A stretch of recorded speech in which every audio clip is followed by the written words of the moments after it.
After using suitable identity. अब आपको इसमें भी दिख रहा होगा, देखो एक नंबर है जिसका स्क्वायर है, एक नंबर बिल्कुल सिंपल दिया है, एक नंबर बीच में मिक्स है। तो अब ये किस आइडेंटिटी से मैच कर रहा है, क्योंकि अब हमें कोई आइडेंटिटी गिवन नहीं है, हमें खुद से एज्यूम करना है कि हम कौन सी आइडेंटिटी यूज़ करेंगे। तो अब हमारी काम आएगी ये फॉर्मूला शीट। तो आप अपने क्वेश्चन को मैच करो ज़रा, किससे मैच हो रहा है, ये ज़्यादा नियर बाय किसके है। सबसे पहले हमें इसमें 3 टर्म दिख रही हैं, तो 3 टर्म तो हमारी इस साइड पर ही है। अब आपको इस क्वेश्चन में 2 प्लस की टर्म है, 1 माइनस की, तो किससे ज़्यादा मैच हो रही है, सेकेंड वाले से। यानी कि हम कौन सी आइडेंटिटी इसमें यूज़ करेंगे, a माइनस बी का होल स्क्वायर। तो पहला plus minus 2ab plus B square. तो ये क्वेश्चन हमारा इस आइडेंटिटी से ज़्यादा मैच कर रहा है, ठीक है। तो अब देखो ये a स्क्वायर, ठीक है, इसको b स्क्वायर के फॉर्म में लिखना पड़ेगा और ये 2ab फॉर्म में हो जाएगा, ठीक है। तो हम देख लेते हैं कि ये किसके स्क्वायर से, हमने पहले भी किया ऐसे क्वेश्चन। 16 4 का स्क्वायर है, 9 किसका स्क्वायर होता है, 3 का, तो यानी कि ये a हो गया और ये b। तो अब चेक कर लो मिड वाली टर्म हमारे हिसाब से ठीक आ रही है या नहीं। तो 2 इंटू हमारे हिसाब से a है ये और b है ये, चेक करो। 2 4 ज़ा 8, 8 3 ज़ा 24 और साथ में y, बिल्कुल सही। तो अब हमारी मिड टर्म भी मैच हो गई है, तो इसका मतलब हम इसको डायरेक्ट लेफ्ट हैंड साइड लिख सकते हैं। तो लेफ्ट हैंड साइड क्या कहती है, a माइनस बी का होल स्क्वायर। आई होप आपको समझ में आ गया होगा बहुत अच्छे से। नेक्स्ट देखो, नेक्स्ट में क्या है आपकी digit, 9/4 s square plus 6st plus 4t square, ठीक है। तो अब आपको दिख रहा है यहाँ पे सारी प्लस की टर्म है, यानी कि यहाँ पे कौन सा फॉर्मूला लग सकता है हमारा। अब तो हम एक्सपर्ट हो गए हैं फॉर्मूलाज में, है ना। Plus 2ab plus B square, तो जहाँ पे सारी टर्म प्लस की है तो ये वाला फॉर्मूला अप्लाई हो जाएगा आपका, ठीक है। तो अब फिर से आपको a और b फाइंड आउट करना है। तो a के लिए देखो 3 का स्क्वायर होता है 9 और 2 का स्क्वायर होता है 4 और s, यानी कि ये हमारा पूरा a हो गया। अब b के लिए 4 किसका स्क्वायर है, 2 का और t, यानी कि a और b मिल चुके हैं। बीच वाली टर्म चेक कर लो, 2 इंटू a हमारे हिसाब से ये है और b हमारे हिसाब से ये है।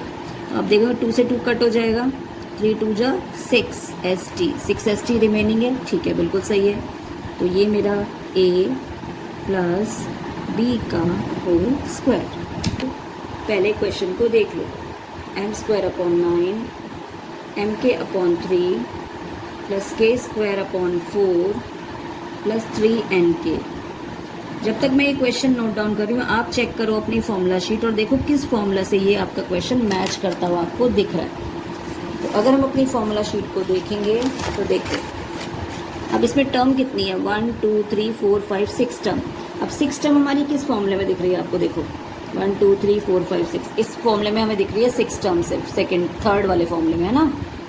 तो 3 टर्म स्क्वायर की हैं यहाँ पे, तो क्या 3 टर्म स्क्वायर की हैं, जी बिल्कुल स्क्वायर की हैं, और 3 टर्म हमारी नॉर्मल है। तो इसका मतलब हमें इसी वाली आइडेंटिटी को यूज़ करना है, थर्ड वाली। तो अब इसमें हमारी कौन सी साइड मैच कर रही है, राइट हैंड साइड, यानी कि हमें इसमें अपने x y z ढूंढने हैं और फिर हमें फाइनल आंसर की तरफ जाना है। तो अब हम अपने क्वेश्चन को थोड़ा सा सिंप्लीफाई करने की कोशिश करते हैं, ठीक है। तो जैसे आपको दिख रहा है m स्क्वायर बाय 9, तो m तो m का ही स्क्वायर है और 9 किसका स्क्वायर है, 3 का, ठीक है। अब अगली स्क्वायर टर्म क्या है, ये वाली, तो k का ही स्क्वायर है और 4 की जगह 2। तीसरी स्क्वायर टर्म ढूंढ लो अपनी, ये हो गई तीसरी 9 है तो किसका स्क्वायर है, 3 का, ठीक है। अब मेरे a b c मुझे मिल चुके हैं। अब मैं इसी के हिसाब से इसको आगे की टर्म लिखने की कोशिश करती हूँ। 2 इंटू एक्स वाई कह लो, a b कह लो, है ना। पहली 2 टर्म को मैं मल्टीप्लाई करके देखती हूँ क्या मेरी कोई टर्म बन रही है। जैसे 2 से 2 कट जाएगा, mk अपॉन 3, क्या यहाँ पे mk अपॉन 3 है, बिल्कुल है, यानी कि मेरी ये वाली टर्म भी मुझे मिल गई है।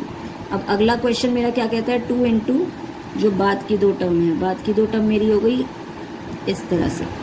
अब इसको सॉल्व करके देखो क्या आ रहा है, 2 से 2 कट जाएगा, 3kn, यहाँ पे 3kn है, जी बिल्कुल है। 3nk लिखा हो या kn लिखा हो, सेम ही बात होती है, ठीक है। अब लास्ट टर्म ढूंढनी है हमें, 2 इंटू लास्ट की 2 टर्म देख लो, 3n है यहाँ पे और साथ में m अपॉन 3 है ना।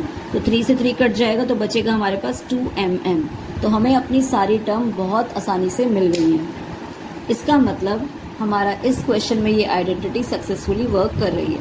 तो अब मुझे मेरा x मिल गया, ये मेरा x है, ये मेरा y है, ये मेरा z है।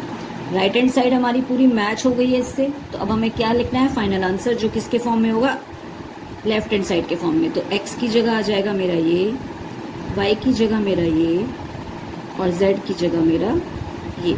मेरी ये आ गई है लेफ्ट हैंड साइड, ठीक है, यानी कि ये माइनस वाली आइडेंटिटी है। अब बस हमारा काम है हमें हमारे a और b फाइंड आउट करने हैं। तो यहाँ से देखो p तो p का ही स्क्वायर है, 16 किसका स्क्वायर है, 4 का। इसी तरह आप यहाँ पे देखो 16 4 का है और p तो p का है, यानी कि ये मेरा a और b मुझे मिल चुके हैं। एक बार मैं 2ab टर्म चेक कर लेती हूँ। 2 इंटू मेरे हिसाब से a मेरा ये है, मेरा b ये है। अब आप देखो ये अपोजिट टर्म है, तो p से p कट जाएगा, 4 से 4, लास्ट में क्या बचेगा 2। इसका मतलब मेरे a और b मुझे मिल चुके हैं और मेरा राइट हैंड साइड बिल्कुल मैच हो गई है। तो मैं इसको लिख सकती हूँ a माइनस b का होल स्क्वायर, और यही मेरा आंसर है। और इसका लेफ्ट हैंड साइड क्या होता है, ठीक है, ये हमारी आइडेंटिटी हो जाती है। बीच में इक्वल का मतलब है कि आप इसको इस साइड पे लिखो या इसको इस साइड पे लिखो, ये दोनों ही इक्वल हैं, है ना। मैंने आपको राइट मैच कराने के लिए ये इसके नीचे लिखा है ताकि आप थोड़ा थोड़ा मैच कर पाओ। अब आपका एक डाउट आ रहा होगा कि मैडम इसमें तो माइनस है, तो हम क्या करते हैं, हम आइडेंटिटी एक ही याद करेंगे, लेकिन हम माइनस लगाना सीख लेंगे कि अगर माइनस साइन शो हो रहा है तो वो कहाँ पे लगेगा, ठीक है। तो अब इसके हिसाब से पहले हम अपने इनको सॉर्ट आउट कर लेते हैं। तो 9 किसका स्क्वायर होता है, 3 का, ठीक है, बीच में प्लस। 4 किसका स्क्वायर होता है, 2 का, और यहाँ कोई भी नंबर नहीं है तो ये एज इट इज़। अब क्वेश्चन के हिसाब से जब चलेंगे तो 2 इंटू ए बी, मतलब पहली दूसरी टर्म हमें चाहिए। तो यहाँ के हिसाब से हम अपनी पहली और दूसरी टर्म लिख लेते हैं, फिर दूसरी और तीसरी टर्म आ जाएगी, और लास्ट में हमारी तीसरी और पहली टर्म आ जाएगी, ठीक है। तो अब आप एक बार ये चेक कर लो कि डिजिट्स क्या हमारी सेम आ रही हैं, फिर मैं आपको साइन सेव करना भी बता दूँगी, ठीक है। तो अगर हम यहाँ से देखें तो 3 का स्क्वायर 9 होता है, 9 स्क्वायर बिल्कुल हमारा आ रहा है ना। फिर 4b स्क्वायर बिल्कुल आ रहा है, यहाँ से c स्क्वायर। अब 2ab, 2 3 ज़ा 6, 6 2 ज़ा 12ab, तो ये 12ab हमारा मैच कर गया इसके साथ, ठीक है। 2 2 ज़ा 4bc, 4bc मैच कर गया, जी कर गया। 2 3 ज़ा 6, 6ac मैच कर गया, हाँ कर गया, यानी कि टर्म तो हमारी सारी मैच कर गई है। बस अब हमें साइन लगाना है माइनस का। अब आप चेक करो कि आपकी कौन कौन सी टर्म में माइनस लगा है। तो मेरी इस वाली टर्म में माइनस लगा और इसमें। अब इन दोनों में आपको क्या कॉमन चीज़ दिख रही है, कौन सा वेरिएबल कॉमन है। तो अगर देखो यहाँ पे भी b है और इसमें भी b है ना, यानी कि b वाली टर्म में हमारे माइनस लगेगा, क्योंकि आपको पता है जब सिंगल माइनस होता है तभी वो आंसर में भी रिफ्लेक्ट करता है। तो इसका मतलब b वाली टर्म में हमारा माइनस आ जाएगा। हर जगह जहाँ भी b वाली टर्म है वहाँ आप माइनस लगा दो। अब आप आसानी से चेक करो, एक स्टेप और करके मैं आपको दिखा देती हूँ कि देखो अगर मैं इसको सॉल्व करती हूँ तो 2 2 ज़ा 4 3 ज़ा 12, ये मेरा माइनस का 12ab आ गया।